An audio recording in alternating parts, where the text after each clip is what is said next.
সকালবেলায় চলে আসলাম ঠাকুর ঘরে। আজকে দেখো কত ফুল তুলেছি, সব আমার গাছের ফুল। কি কি ফুল আছে সেগুলো তোমাদের সঙ্গে একটু শেয়ার করি। এই দেখো, এটা হচ্ছে মান্ডিভিলা, ওই কলকে ফুলের মতনই দেখতে। এই যে এই ফুলটাকে মান্ডিভিলা বলে। আর এটা তো নয়নতারা বা সদাবাহার, সবাই জানো নয়নতারা। তারপরে হচ্ছে এইগুলো হচ্ছে রাজটগর, ওই যে টগরটা বড় বড় হয় আর একটু গায়ে স্মেল আছে, সেই টগর, এটা রাজটগর। আর আছে এই যে বেলি ফুল আছে,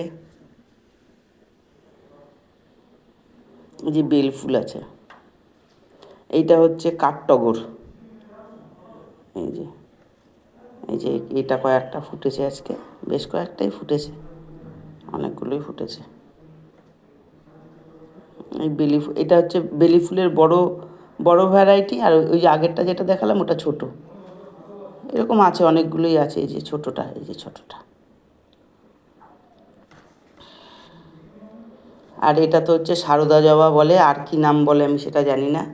এটা এটা হচ্ছে তারা জবা, তারা মায়ের জবা। এই যে বিশাল বড় জবাটা, এই দেখো, এটা হাতের পাতার মধ্যে পুরো এঁটে যায়, তার থেকে বেরিয়ে যায় বিশাল। এটা আরও বড় হয়।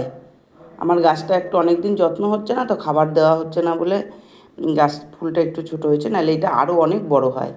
আর দুদিন থাকে এরকম, মানে সন্ধ্যাবেলায় বুঝে যায় না।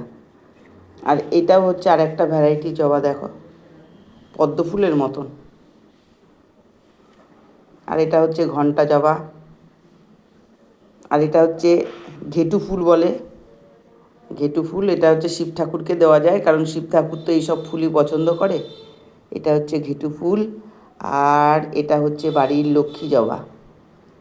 এই যে এটা বাড়ির লক্ষ্মী জবা। এগুলো হচ্ছে চাপা ফুল। চাপা ফুলের মধ্যে অনেক রকম ভ্যারাইটি থাকে।